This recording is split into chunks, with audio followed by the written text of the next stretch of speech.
नमो हरिहंसाणं नमो सिद्धाणं नमो आयियाणं नमो मज्जायाणं नमो लोये सर्वसावरणं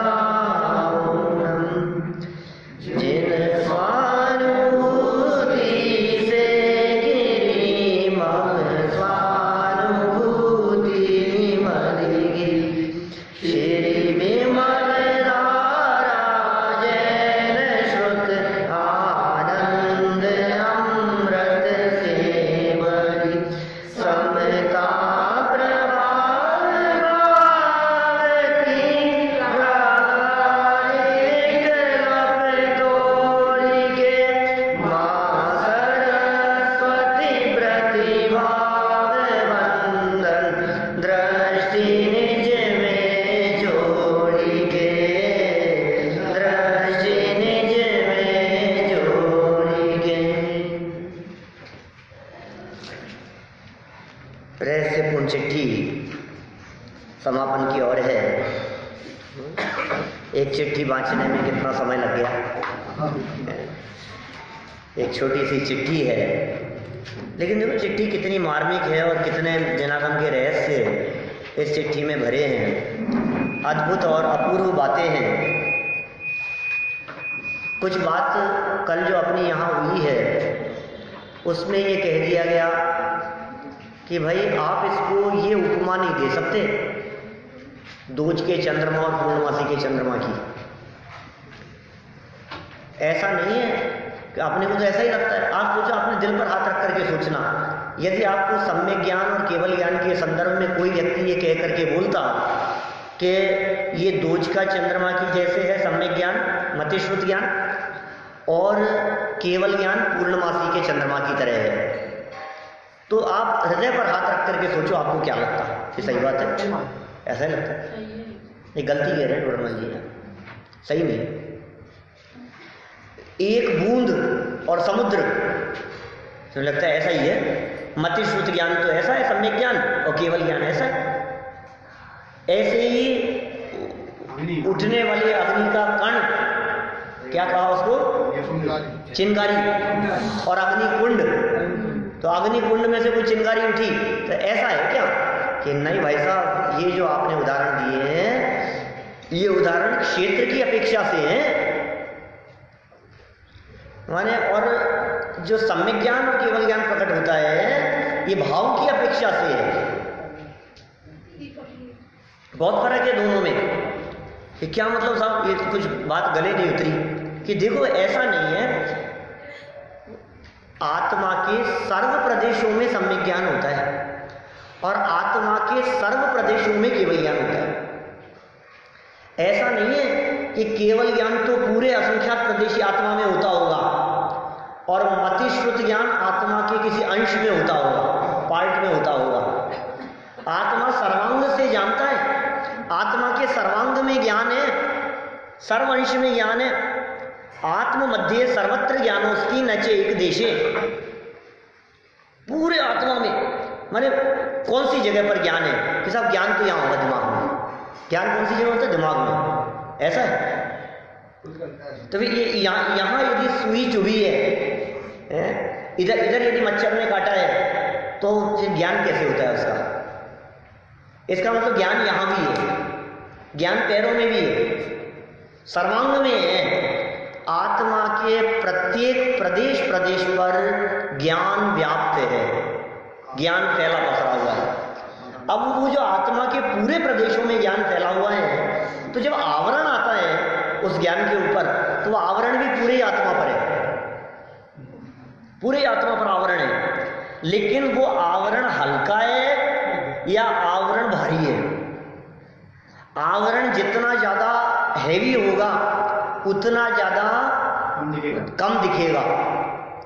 सूर्य प्रकाश, मेघ पटल का उदाहरण देकर के बात करते हैं, पर्दे का एग्जाम्पल देकर के बात कही। ज्ञानावरणीकरण के लिए उदाहरण दिया जाता है पर्दे का।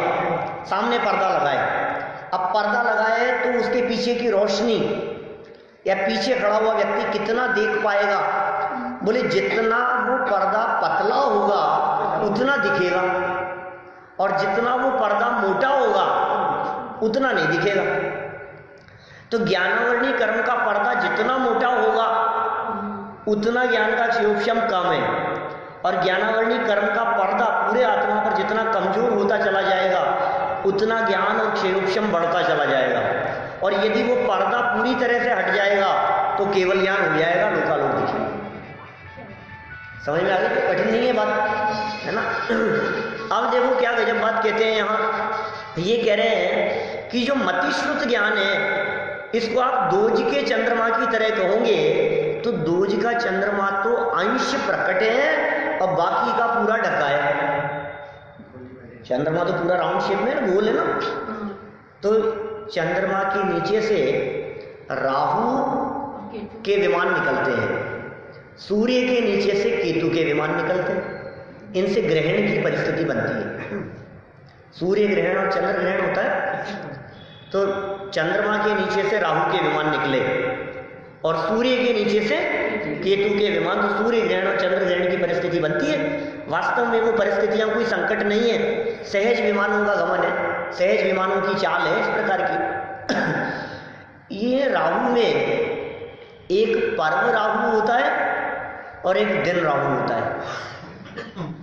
तो ये जो पर्व राहु, ये जो दिन वाला जो है, समझ लो आप, राहु के अलग अलग तरह के भेद किए। तो एक राहु वो है जो एक एक दिन प्रतिदिन चंद्रमा की एक एक कला को ढकता जाए, तो वो कला ढक रही है उसके ऊपर। तो जितने अंश में प्रकट हुआ चंद्रमा, दोज का चंद्रमा, तो बाकी अंश ढका है और इतना सा अंश प्रकट है।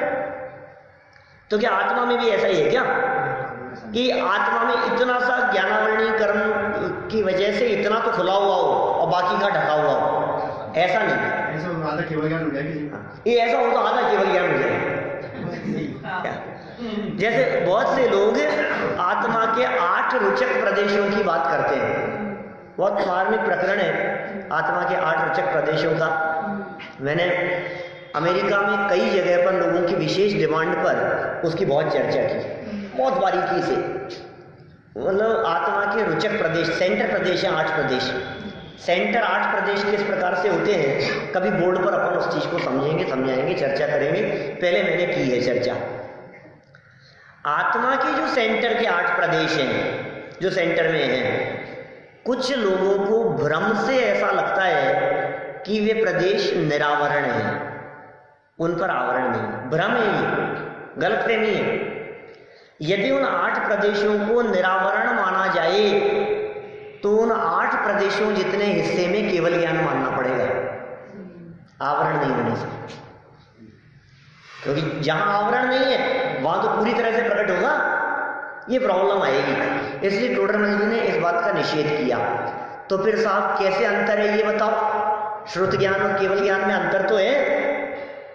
हम तो यही समझ रहे थे, प्रत्यक्ष और परोक्ष। तो प्रत्यक्ष परोक्ष का अंतर है, ये तो बराबर है बात। लेकिन अंश और पूर्णता का अंतर, बोले ऐसा नहीं है, क्षेत्र की अपेक्षा से नहीं है, भाव की अपेक्षा से है। देखो कल अपन ने जो पैराग्राफ छोड़ा था उसको अपन बीच में से वहीं से उत्तर से ही शुरू करते हैं। बहुत मार्मिक चर्चा है। 348 नंबर पेज देखो। प्रश्न उठाया, लिखा कि एक जाति है तो जिस प्रकार केवली सर्वज्ञेयों को प्रत्यक्ष जानते हैं उसी प्रकार चौथे गुणस्थान वाला भी आत्मा को प्रत्यक्ष जानता होगा। बोलो ऐसा है क्या? यदि एक ही जाति मान रहे हो तो केवल ज्ञानी सबको प्रत्यक्ष जान रहे हैं, चौथे गुणस्थान वाला आत्मा को प्रत्यक्ष जान रहा है। चौथे वाले ने आत्मा को प्रत्यक्ष जाना, जैसे जैसे गुणस्थान बढ़ेगा वैसे वैसे और ज्ञेयों को प्रत्यक्ष जानेगा और वैसे वैसे केवल ज्ञान हो जाने पर सबको प्रत्यक्ष जानेगा। तो बोले भ्रम है, ये गलत फहमी है। समझा रहे भाई जी, प्रत्यक्षता की अपेक्षा एक जाति नहीं, सम्यक ज्ञान की अपेक्षा एक जाति है।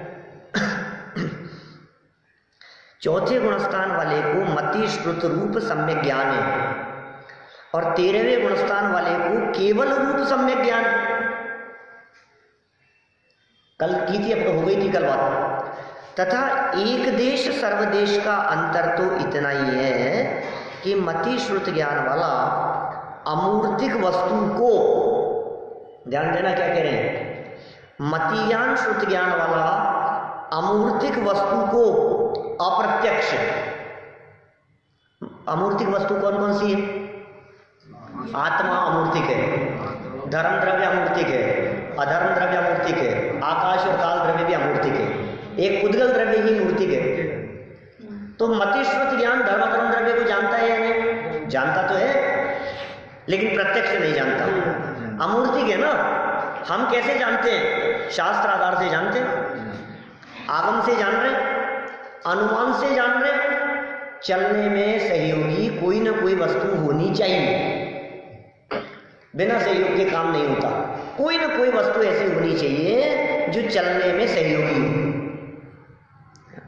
तो कौन सी वस्तु है वो? युक्ति से, तर्क से हम जब सिद्ध करते हैं इससे चलता होगा, ये चलाने में सहयोगी होगा। पैर से चलते हो कि इच्छा से चलते हो, इच्छा से चलते हो कि इससे चलते हो। पृथ्वी चलने में सहयोगी है कि हवा चलने में सहयोगी है? हवा है तो फिर ये ऐसा क्यों, फिर जल में कैसे चलता है, फिर हवा जहाँ नहीं है वहाँ नहीं चलेगा। तो बहुत बहुत तरह की बातें, और अंत में निष्कर्ष पहुँचता है कहाँ? कोई कहे आकाश से कि नहीं नहीं, बाहर नहीं, अंदर ही होना चाहिए। कितने तरह के तर्कों से अपन सिद्ध करते हैं कई बार। तो क्या सिद्ध हुआ? धर्म नाम का एक द्रव्य है। कौन से ज्ञान से जाना भाई साहब आपने? मति श्रुति ज्ञान से। इसका मतलब, और आत्मा है कि कौन से ज्ञान से जान रहे हो? मति श्रुति से। तो प्रत्यक्ष है कि परोक्ष है?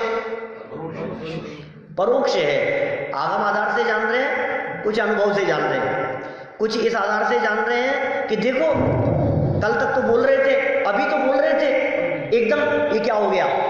तो फिर हमें समझ में आता है this body minus dead body. इस शरीर में से मुर्दा शरीर को माइनस कर दो तो जो बचेगा वो आत्मा है। आत्मा की व्याख्या ऐसे कर देते हैं अपन मोटा मोटा, ना समझ लोगों के लिए समझ में आ जाती है कि भाई ये जो शरीर दिख रहा है ना, आत्मा कहाँ है बताओ? तो कहा अब ये जो शरीर दिख रहा है और मौत हो जाने पर जो डेड बॉडी बचेगी इसमें से और डेड बॉडी में से, दोनों में अंतर करो तो डेड बॉडी से इस बॉडी में क्या अंतर है? बोले जो अधिक है वो है आत्मा, और इस बॉडी से डेड बॉडी में जो माइनस हो गया बोले वो है आत्मा। इसमें से डेड बॉडी को माइनस करने पर जो बचा वो आत्मा। तो अनुमान से समझ में आ रही है? सुख दुख का वेदन करता है, जानता देखता है, ये सब अनुमान से जान रहे हैं, आगम से भी जाना है हमने, बात समझ में आ गई। तो कहिए अमूर्तिक बातों को मति श्रुति ज्ञान अप्रत्यक्ष जानता है, बराबर। आगे देखो, और मूर्तिक वस्तु को भी, जो मूर्तिक वस्तु है माने पुद्गल, उनको भी प्रत्यक्ष व अप्रत्यक्ष जानता है। क्या बात कर रहे हो साहब? मूर्तिक वस्तु है तो प्रत्यक्ष दिख रही है, सामने बैठे हुए दिख रहे हैं हमारे को, मूर्तिक तो प्रत्यक्ष दिख रहे हैं ना। ये कौन है, ये कौन है, ये कौन है, ये क्या है, ये क्या है, सब प्रत्यक्ष दिख रहे हैं मूर्तिक वस्तुएं तो। कि नहीं नहीं, बहुत सी मूर्तिक वस्तुएं ऐसी है जिनको प्रत्यक्ष नहीं जानता, अनुमान आदि से जानता है, परोक्ष जानता है। जैसे कर्म, कर्म को कैसे जानते हो आप? कर्म मूर्तिक है या अमूर्तिक?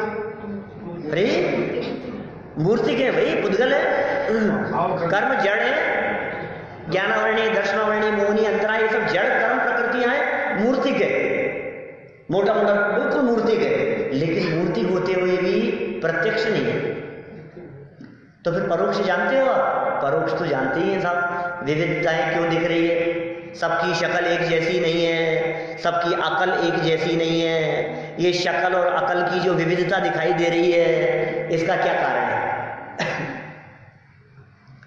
सबके सहयोग एक जैसे नहीं है, सबकी परिस्थितियां एक जैसी नहीं है, सबका तो कुछ ना कुछ तो कारण होगा। एक ने झोपड़ी में जन्म लिया, एक ने महलों में जन्म लिया, क्या कारण है? आखिर ये शक्ल अलग अलग क्यों है, ये तो बताओ। शक्ल और अकल की विविधता का आधार क्या है? तो हमें अनुमान से पता लगता है कि कर्म है। क्या कर्मों से पता लगेगा हमारे को। तो कर्म को कैसे जाना आपने? अनुमान से जाना, प्रत्यक्ष तो नहीं है। तो और है कैसे वो मूर्तिक, तो कह रहे मूर्तिक वस्तुओं को भी प्रत्यक्ष व परोक्ष दोनों रूप से जानता है। अमूर्तिक को तो परोक्ष ही जानता है और मूर्तिक को प्रत्यक्ष और परोक्ष दोनों प्रकार से जानता है। किंचित अनुक्रम से जानता है। मति शुद्ध ज्ञान की पोजीशन है, इधर देख रहा हूं तो इधर नहीं देख पा रहा, इधर देख रहा हूं इधर नहीं देख पा रहा, आपको देखता हूं तो आपको नहीं देख पाता हूं, आपको देखता हूं तो आपको नहीं देख पाता हूं। बोलो, इधर देखता हूं तो ये क्या है? ये अनुक्रम से पहले इसको जाना, फिर इसको देखा, फिर इसको देखा, फिर इसको देखा, फिर इसको जाना, क्रम पड़ता है। तथा सर्वथा सर्व वस्तु को केवल ज्ञान युगपत जानता है। हम तो क्रम से जानते हैं और वो युगपत जानते हैं, वो एक साथ जानते हैं। बोलो, ये अंतर है मति श्रुत ज्ञान में और केवल ज्ञान में।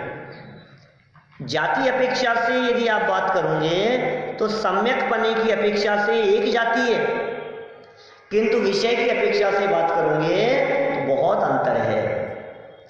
हमने कम को जाना और उन्होंने सर्व को जाना। सर्व वस्तु को केवल ज्ञान की क्या गजब सामर्थ्य है। सर्व द्रव्य पर्यायेषु केवलस्य। दौलत राम जी कहते हैं, सकल द्रव्य के गुण अनंत पर जाए अनंता, जाने एक ही काल प्रकट केवल ही भगवंता। क्या? केवल ही भगवान। सकल द्रव्य के गुण अनंत और क्या पर्याय अनंता, सकल द्रव्य के। तो आप क्या सब्जी क्या बनाने वाले हो आज? ये क्या पता था, सोचा नहीं अभी। केवल ज्ञानी जानते क्या बनेगी, क्या बनेगी, कैसी बनेगी, और 3 दिन बाद में क्या बनेगी, और क्या स्वाद होगा, और नमक कम डलेगा कि ज्यादा डलेगा। केवल ज्ञानी भी क्या क्या जान रहे हैं। तो उनको क्या पड़ी ये सब बातें जानने की? अरे भाई साहब, जानने का विकल्प नहीं है, सहज झलकता है। क्या ये सर्वज्ञता का स्वरूप जाने बिना सम्यक दर्शन प्रकट नहीं हो सकता। ये सर्वज्ञता का स्वरूप जाने बिना मोक्ष मार्ग प्रकट नहीं होता। ये सर्वज्ञता का स्वरूप जाने बिना आत्मा की अनुभूति नहीं होती।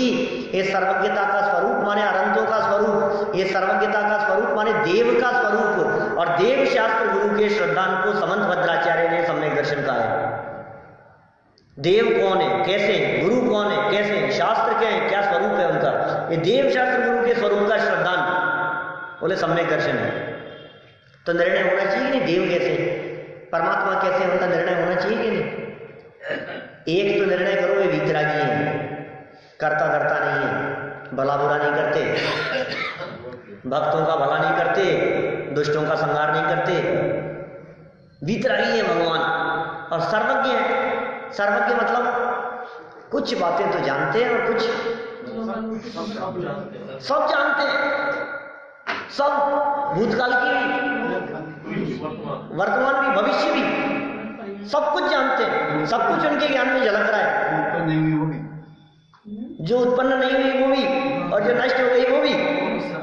ऐसा ही स्वरूप है भाई केवल ज्ञान का। सब बातें भगवान के ज्ञान में झलक रही हैं, सर्व पदार्थों को युगपत। ये और गजब बात कह दी।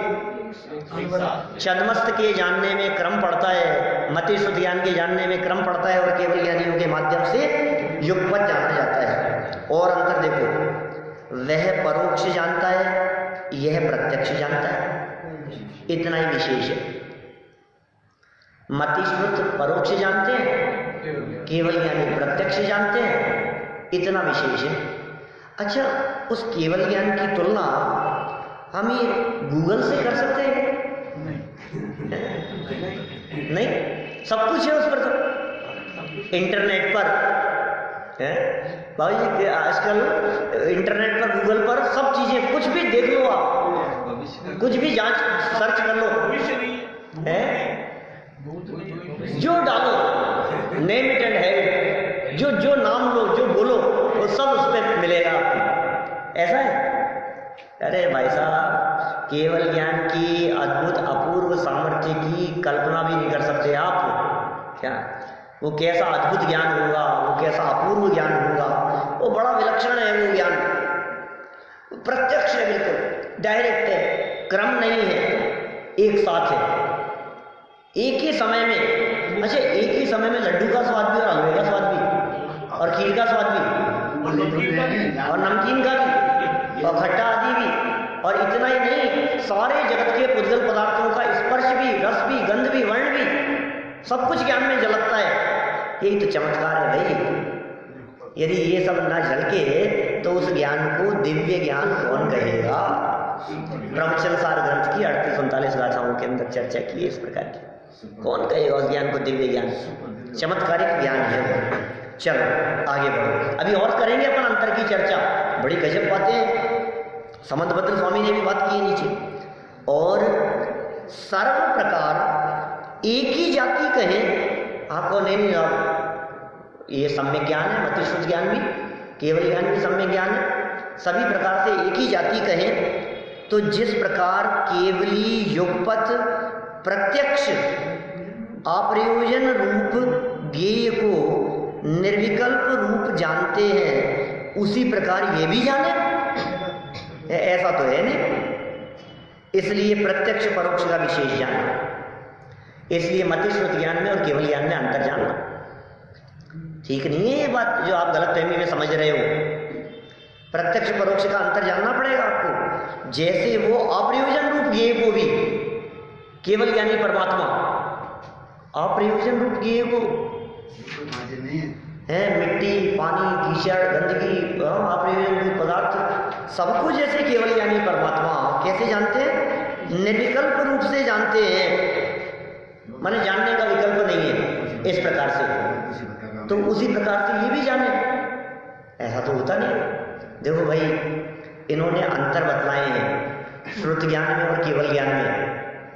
और आचार्य समंतभद्र स्वामी ने बहुत जबरदस्त मार्मिक बात कही। ये तो प्रकरण दिया है नीचे, अष्टसहस्त्री का, विद्यानंद आचार्य की है अष्टसहस्त्री। अष्टशती और अष्टसहस्त्री ये दो न्याय के बहुत गजब के ग्रंथ हैं। अष्टसहस्त्री का यहाँ एग्जाम्पल प्रस्तुत किया। क्या कह रहे हैं यहाँ पे? पढ़ता हूं मैं। उक्तम च अष्टसहस्त्री मध्ये स्याद्वाद केवल ज्ञाने सर्व तत्व प्रकाशने। बोलिए।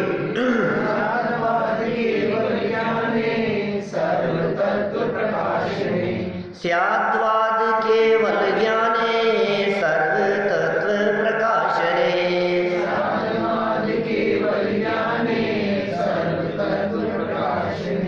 भेद साक्षात साक्षाच, भेद साक्षात साक्षाच स्वस्वत वन्यतमं भवेत्, स्वस्वत वन्यतमं भवेत्।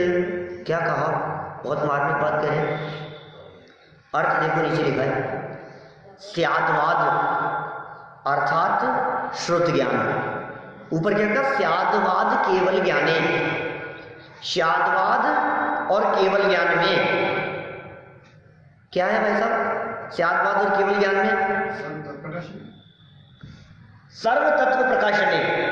स्याद्वाद भी सर्व पदार्थों को जानता है। स्याद्वाद का अर्थ किया श्रुत ज्ञान, और केवल ज्ञान भी सर्व पदार्थों को जानता है। दोनों ही सर्व पदार्थों को जानते हैं।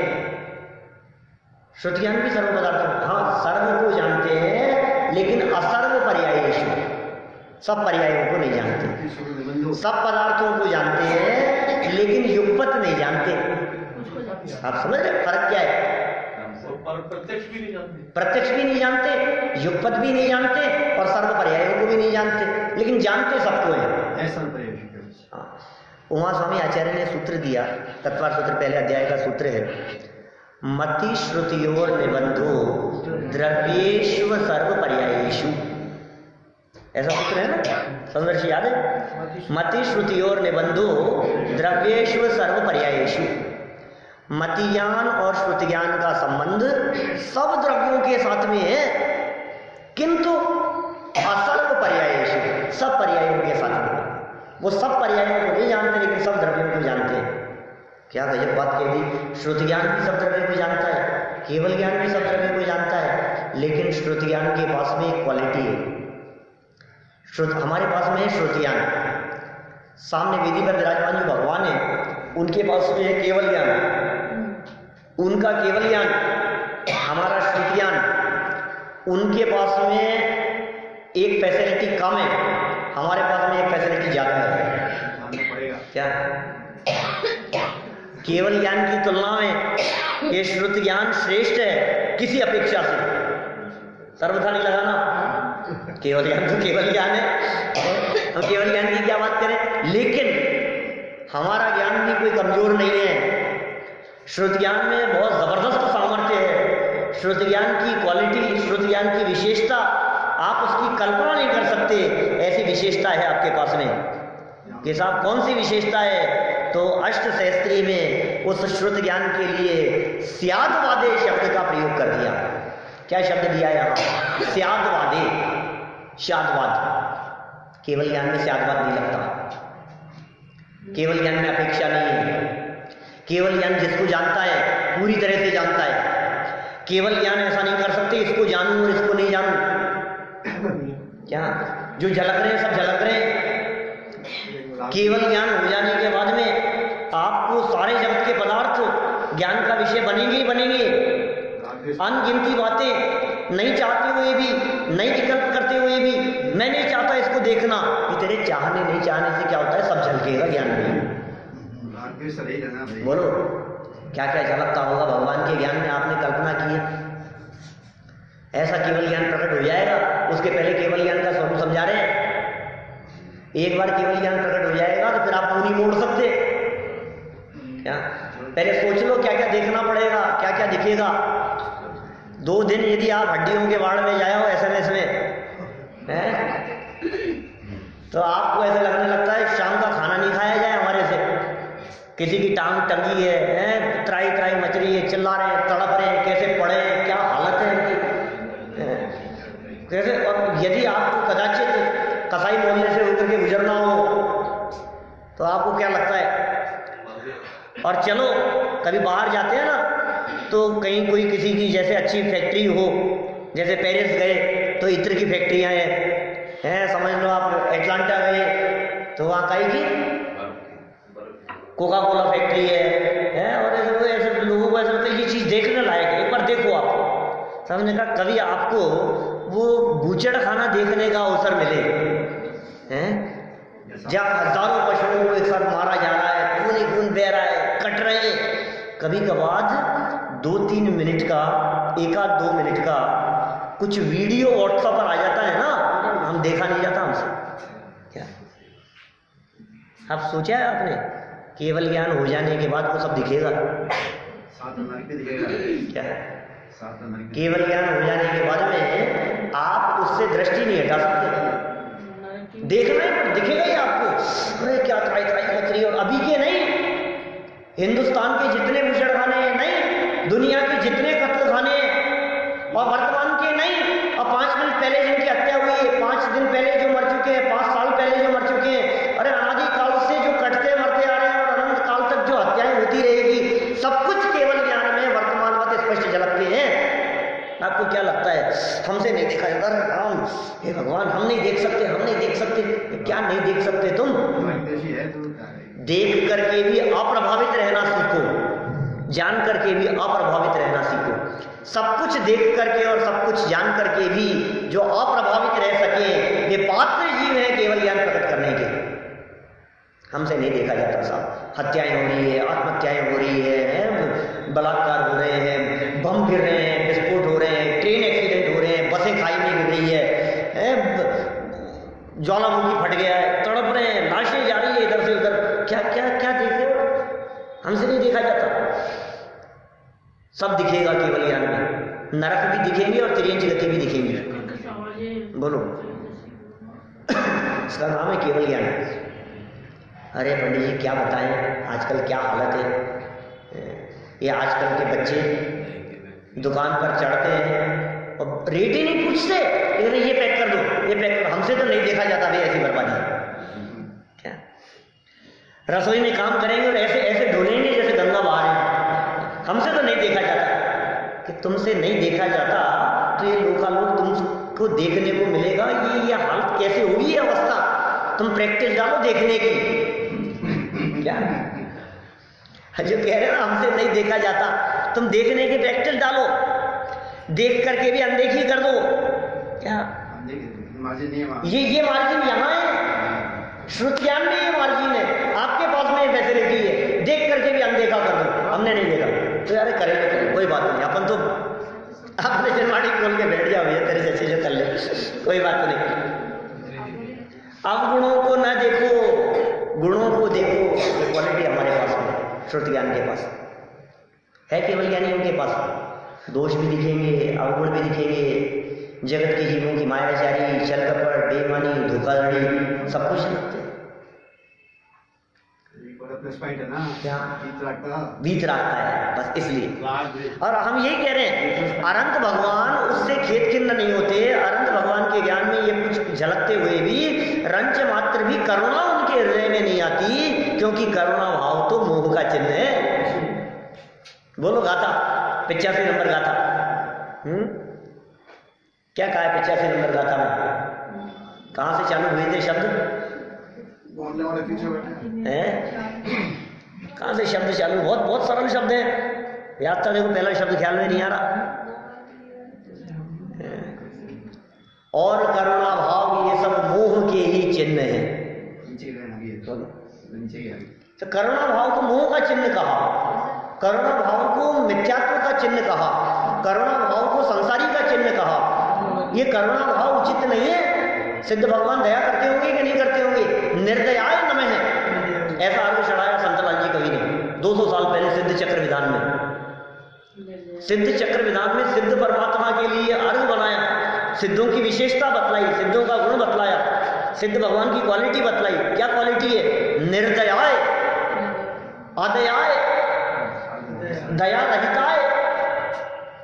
दया रहित है सिद्ध भगवान कि हाँ दया करने लगे तो दौड़े चले आएंगे। दौड़े चले आना, तुम दौड़े चले आना, दौड़े चले आना, प्रभु जी चले आना। कभी ऋषभ बन के, कभी वीर बन के, कभी महावीर बन के चले आना, प्रभु जी चले आना। ये तुम समझते हो पहले जैन धर्म किसका नाम है? तुम्हें पता है जैन धर्म में भगवान एक बार भगवान बनने के बाद में लौट करके नहीं आते। तुम बुला करके क्या करना चाहते हो उनको? और यही काम बचा है उनके पास में, तुम्हारे पास में आने का है। ऐसे ऐसे भजन चलते हैं, पता नहीं क्या क्या उठपटांग। थोड़ा ध्यान लगा कि प्रभु और दौड़े चले आएंगे, दौड़े चले आएंगे भगवान भक्तों के संकट मिटाने के लिए। भगवान बीतरागी है, भगवान हाथ पे हाथ धर के बैठे हैं, भगवान की नासाग्र दृष्टि है, पर की तरफ देखते तक नहीं है। भला बुरा करने का तो सवाल ही नहीं है। वे यदि जगत के जीवों का भला करने लग जाएं तो फिर भलाई करते रहें बस। फिर खुद का काम तो धर दो एक तरफ और भलाई करते रहो। क्या फिर आत्म कल्याण तो हो गया, फिर आत्म अनुभूति अतीन्द्रिय आनंद तो धरा रहेगा, क्योंकि जगत में दुखियों की तो कमी नहीं है, अनंत है दुखी। अब किस किस को सुखी करेंगे? भला करना हो तो रात पाठ छोड़ते ही। हाँ तेरे नौकर है जो आ जाएंगे तेरा काम करने, तेरे नौकर नहीं है भाई साहब, बीतरागी है। कैसे हैं हमारे भगवान? बीतरागी है भगवान, जानते सब हैं, करुणा भाव नहीं है। भगवान बिल्कुल ही दया नहीं आती क्या आपको? पिछले अनंत जन्मों के अनंत माता पिता ज्ञान में झलक रहे हैं, उनके खुद के, किसी और के नहीं, क्योंकि पिछले अनंत जन्म लिए थे ना उन्होंने संसार दशा में। पिछले अनंत जन्मों के अनंत माता पिता ज्ञान में झलक रहे हैं, और उनमें से कोई नरक में है, कोई त्रियंच में है, कोई कत्लखानों में कट रहा है, कोई अस्पताल में, कोई तड़प रहा है, कोई क्या हो रहा है। उनको अपने माँ बाप के प्रति भी करुणा नहीं आती, इतनी भी दया नहीं है। जे कर्म पूरब किए खोटे, सहे क्यों नहीं जिए राम। मैं क्या करूं इसमें बता, अपराध उनका ही सदा। बोलो क्या करें? तो भगवान सोचते हैं ये बात, मैं क्या इनका भला करूं? ये तो इनका खुद का अपराध है भाई, मैं क्या कर सकता हूं? जिसने जो कर्म किए हैं उसको उसका फल तो भोगना ही पड़ेगा। खुद के भाव भी दिखते हैं, खुद के भाव भी तो दिखते हैं, भविष्य तो नहीं है, भूत तो दिखता ही है। करुणा भाव भी नहीं है, दया भी नहीं है। दया पुण्य बंधन का हेतु तो है, मुक्ति का हेतु नहीं है। क्या मुनिराजों के भी जीवन में ऐसी दया नहीं होती कि जीवों को बचाए। बारीक बात कह रहा हूं, सावधानी से सुनना, अन्यथा अर्थ ग्रहण नहीं करना। बचाते नहीं है मुनिराज, लेकिन मुनिराज का जीवन और चर्या ऐसी होती है जिसके माध्यम से जीव बचते हैं। बचाते नहीं है, बचते हैं। आप कल्पना करो ऐसी परिस्थिति की, मुनिराज ध्यान अवस्था में बैठे हैं, जंगल में बैठे हैं, किसी गुफा में बैठे हैं, कहीं एकांत स्थान में बैठे हुए हैं। अब जहां मुनिराज बैठे हैं उनकी आंख खुली, सामने बहुत सारे चींटे थे, क्या, और कोई चिड़िया आ रही है और चींटे खा रही है, क्या, कोई गिरगिट आ रहा है वो चींटे खा रहा है। तो मुनिराज क्या करेंगे? ध्यान से खड़े होंगे और उसको मारेंगे, उड़ा दिया, उड़ गई। अब मुनिराज आकर के फिर बैठे, अब फिर बैठे, फिर चिड़िया, अब क्या करें? अब क्या करेंगे? वो उड़ा दिया उसको, अब फिर आकर के बैठ गए, अब क्या करेंगे? बोलो, वो मान जाएंगे? यही करते रहो, यही काम है। चिड़िया का ध्यान हो गया। अब क्या होगा? बोलो, बचाएं कि नहीं बचाएं? मैं आपसे पूछता हूं। उनका बचाना इतना ही होता है कि वे 4 हाथ जमीन देखकर चलते हैं, ईरिया समिति से चल रहे हैं। उनका बचाना और करुणा भाव इतना है कि धूप से छाया में आएंगे तो पीछे से शरीर को पहुंच करके आएंगे, छाया से यदि धूप में जाएंगे तो पीछे से शरीर को पहुंच करके जाएंगे, क्योंकि धूप में जीवित रहने की पात्रता वाले जो जीव हैं, जो धूप में जिंदा रह सकते हैं, वे हमारे शरीर से चिपक करके छाया में न चले जाएं। इतना करुणा भाव है, बचाने का भाव नहीं है। ये भी मुनि भूमिका में तो है, अनंत भगवान के नहीं हो सकता, सिद्ध भगवान के नहीं हो सकता, परमात्मा के नहीं हो सकता, केवल ज्ञानी है भाई साहब। अब तुम्हें केवल ज्ञान लेना है कि नहीं लेना है? पूर्ण ज्ञान चाहिए कि नहीं चाहिए? बोलो, साहब चाहिए पूर्ण ज्ञान तो, हमें क्यों नहीं चाहिए? ये सुनो, उन्हीं को मिलता है जिनको घर गृहस्थी में रहते हुए ऐसी प्रैक्टिस होती है कि ये बकरे हैं तो हम चुप रहो, क्या ये ढीठ हो जाओ, ये सुना रहे हैं, कुछ सुन लो, कुछ बर्दाश्त कर लो, कुछ चुप रह लो। जितना राग भाव है उतना बंधन होगा भाई साहब, कषाय भाव है उतना बंधन होगा, और जितना शांति है उतना समझ लो आप, जितनी शांति है उतना वितरागता के मार्ग पर बढ़ रहा है। आत्मस्वरूप के अवलंबन पूर्वक, स्वभाव का अवलंबन और वितरागता, ये शांति, ये सहजता, ये सरलता, ये गौण करने की, मुख्य गौण करने की फैसिलिटी श्रुत ज्ञान में है। स्याद्वाद शब्द का प्रयोग करके क्या गजब बात कह दी है इन्होंने। श्रुत ज्ञान में, श्रुत ज्ञान का नाम क्या था? स्याद्वाद। गृहस्थ में रहेगा तो गृहस्थ के हिसाब से रहना पड़ेगा ना, देखो सुस्त कैसे हो जाएगा। देखो, ये कहना चाह रहे हैं गृहस्थ में रहेगा तो गृहस्थ के हिसाब से लड़ना भी पड़ेगा ना। क्या शांत कैसे हो जाएगा गृहस्थ में रहते हुए? क्यों गृहस्थी में शांति नहीं हो सकती? उतना कषाय की आवाज नहीं हुआ ना, देख करके भी अप्रभावित रहने की प्रैक्टिस, क्या वो कैसे? जनवाणी के अवलंबन से, शास्त्र के अवलंबन से, वस्तु स्वरूप के विचार से ये काम हो सकता है। गजब शब्द दिया है, वापस पढ़ो देखो। स्याद्वाद केवल ज्ञाने सर्व तत्व प्रकाशने,